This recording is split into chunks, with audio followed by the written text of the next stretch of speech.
I lived in a community that had 67 young men killed in World War II, and the total population was less than 10,000.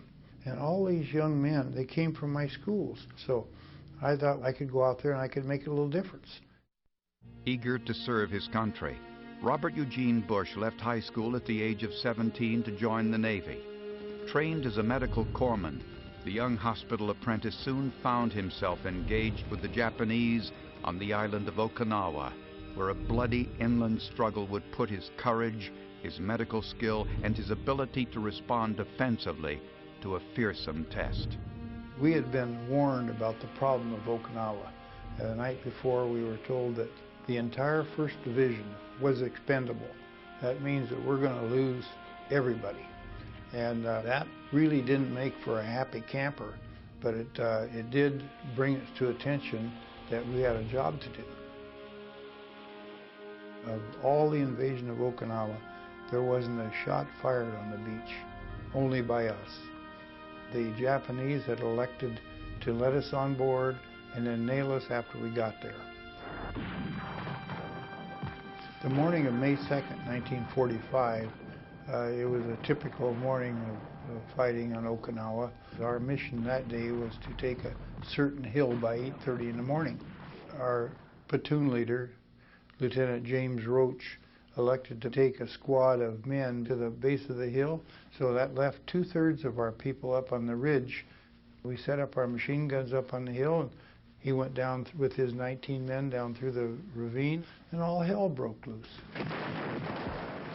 Where the hell they came from, nobody knew. But in the meantime, Jim Roach got hit. The rules of the road for the Navy corpsman are that if you're going to threaten your own life to go out and get him, you're better off to reserve that because you've got 57 more men to take care of. But I never adhered too much to that. So I ran across the field rapidly, and I got to him in a foxhole. I said, Jim, you're in good shape. I can see that we're going to fix you right up and we're going to get you out of here. In the meantime, I took a can of albumin, which is a blood plasma, because his eyes were dilating and he was slipping away. I got him going with an IV, and then I looked up onto the hill, and not 30 feet away I saw a Japanese head, a superior private with a helmet. So I picked up Roach's carbine, I put it up, took the safe off, and then I waited just for a second, and then another head came up. So it was just like a shooting gallery. How many I shot with that thing, I don't know, but I used up 15 rounds. But I was thinking one thing, that if they're going to take me, by God, they're going to pay the bill.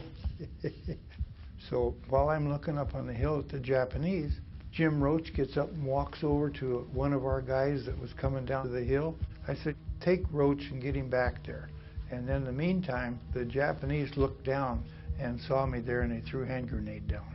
I threw my arm up like that, and it protected my left eye, but I lost my right eye. They hit me with 3 hand grenades, and if I get the hell out of here.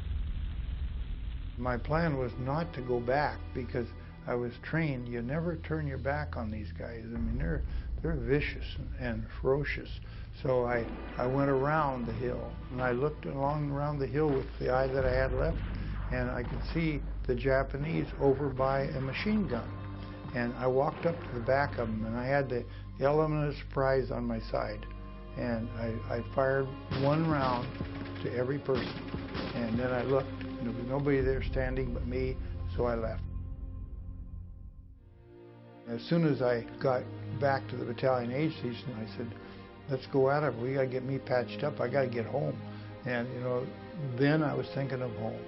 Up until then, we were thinking of securing this island, which incidentally took 273,000 lives in 82 days.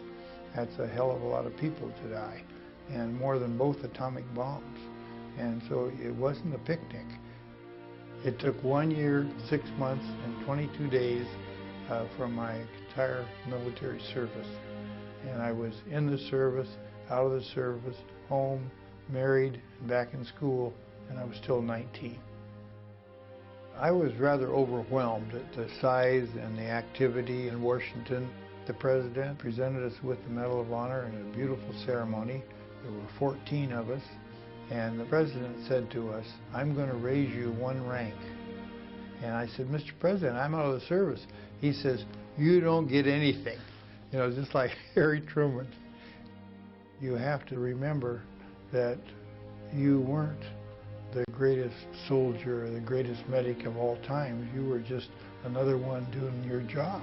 And the same job that I was doing that day with Jim Roach, I was doing for 31 days before. So my sincere feeling is that we wear the medal in honor of those that didn't get it, that should have had it, and also those that didn't come home.